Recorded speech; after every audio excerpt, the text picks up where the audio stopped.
Welcome to this explainer. Today we're diving into a deeply profound set of notes from author Lee Carl. She actually started her morning in this really intense discussion with a family member. They were talking all about the turmoil going on among nations right now, just looking at the signs of the times. And seeking some clarity, she randomly opened her Bible to Genesis chapter 10. She truly believes that landing on this specific chapter was God's direct answer to her. And honestly, it sparked this absolutely fascinating reflection on the massive, sweeping scale of global history and our seemingly tiny, almost invisible place right in the middle of it. Okay, let's dive into this. The author zeroes in on this staggering perspective from the book of Isaiah, chapter 40. It basically declares that in the grand scheme of things, all the mighty nations of the earth, they're just a drop in a bucket. They're counted as the small dust on a scale. When she was confronted with this massive scale of God's sovereignty over the nations, she described feeling like a mere ripple in the sea of history, literally less than nothing in the political scheme of things. And think about that for a second. When you look at the shifting borders today, the massive geopolitical events, the rise of superpowers, it is incredibly easy to feel utterly insignificant, right? Which naturally leads us to this deeply existential question. If entire nations, with all their wealth and their armies and billions of people, are counted as less than nothing, who am I? Where do you or I possibly fit into a universe that vast? Well, the source material pivots beautifully here. It moves right from that feeling of complete insignificance into the discovery of a grand, meticulous, and incredibly purposeful design. She calls this the sovereign blueprint. Looking at history from this huge macro-level view, the author realized that God is the supreme architect. He created all of us for his purposes. And get this, he utilizes the specific characters of men to bring about his intended contributions and outcomes. So even though we're all connected and all distinctly gifted, God remains totally sovereign over the whole thing. He's actively using those varied talents, and yes, even the flaws of men, to literally write human history. To really hammer this home, the author breaks down a verse from Acts 17. It notes that God made of one blood all nations of men, that he determined their appointed times beforehand, and that he fixed the exact boundaries of where they would live. So what does this all mean? It means human placement on Earth isn't just random. The rise of a nation, the specific century it happens to flourish, the exact borders it occupies, none of this is left to chance. It's like a giant puzzle, and it is all purposefully determined. To prove this sovereign blueprint is real, the author looks at historical evidence from a very specific biblical text, Genesis chapter 10. Scholars famously call this the Table of Nations. Basically, this chapter records how nations spread out after the Great Flood, and it reveals the hidden hand of God organizing this incredibly complex tapestry of human history. The notes point out something pretty staggering here. From just one single family, specifically through these three men, Shem, Ham, and Japheth, God set in motion the entire continuance of human history, all the way up to today. He allowed completely different characteristics to unfold in their descendants just to bring about his intended aims for mankind's time on Earth. It's wild to think about. For example, let's just briefly look at Japheth's line. The text notes that his descendants were allotted the Isles of the Gentiles. You see names in his lineage like Magog, Tubal, and Tarshish, and they were distributed to lands way beyond the sea, spreading across varying regions according to their languages and their families.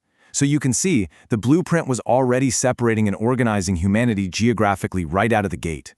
Now, when you map out the complex genealogy of Ham's descendants, it gets really interesting. The author uses these awesome memory hooks to show how God established nationhood, natural gifts, and world powers. Take Mizraim, for instance. That is actually the Hebrew name for Egypt, a nation obviously central to biblical history. Then you have Phut, which is associated with North Africa. You have Sheba, renowned for wealth, spices, and commerce. God is literally seeding the future economic and political landscape of the ancient world right here in this chapter. But let's look really closely at that third name we just saw, Nimrod. The source notes that when Genesis 10 gets to Nimrod, the narrative dramatically slows down. Nimrod was a mighty hunter, and he's actually the very first person associated with the beginnings of organized imperial power. He's the bridge to the Tower of Babel. He's the founder of cities like Nineveh. Basically, Nimrod represents human power and the sheer, raw ambition of mankind. Yet the author makes an absolutely vital observation about all this human power. It is entirely temporary. Despite the might of these incredible kingdom builders, just look at the historical timeline. Egypt rose and fell, Assyria rose and fell, Babylon rose and fell, Persia rose and fell, Greece rose and fell, Rome rose and fell.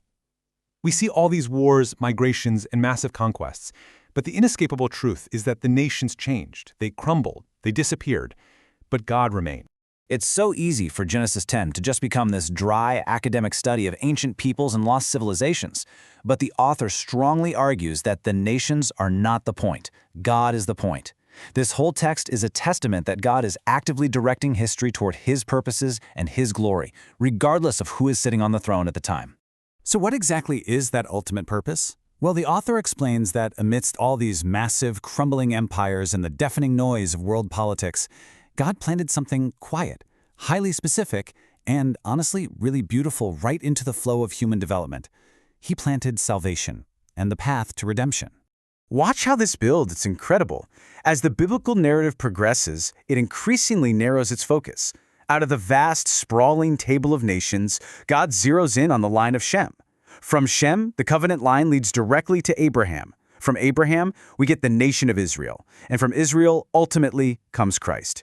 The redemptive plan moved forward exactly as God intended, birthing mankind's hope for eternal redemption through this very specific, meticulously protected lineage.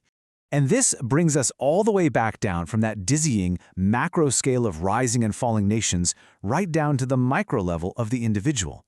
We're back to the author's deeply personal morning reflection. When you step back and look at this grand tapestry, you realize that the exact same God who orchestrates the rise of global empires also takes the time to know and care for the individual.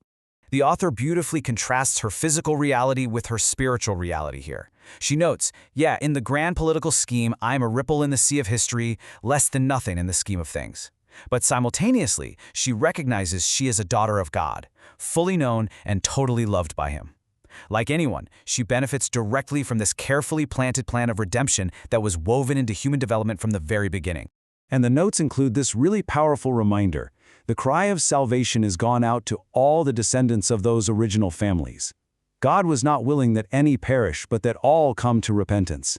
This sovereign blueprint wasn't just about drawing geopolitical borders on a map. It was entirely about drawing humanity back to its creator. Which leaves us with this final thought for you to chew on. If entire eras of history, the rising and falling of empires, and the exact borders of nations were all meticulously plotted just to bring about a plan of redemption, how purposefully have you been placed in this exact moment? You aren't just some random ripple in the sea of history, you are right where you are supposed to be. Thanks so much for joining me for this explainer, and I really hope this perspective gives you something incredible to think about today.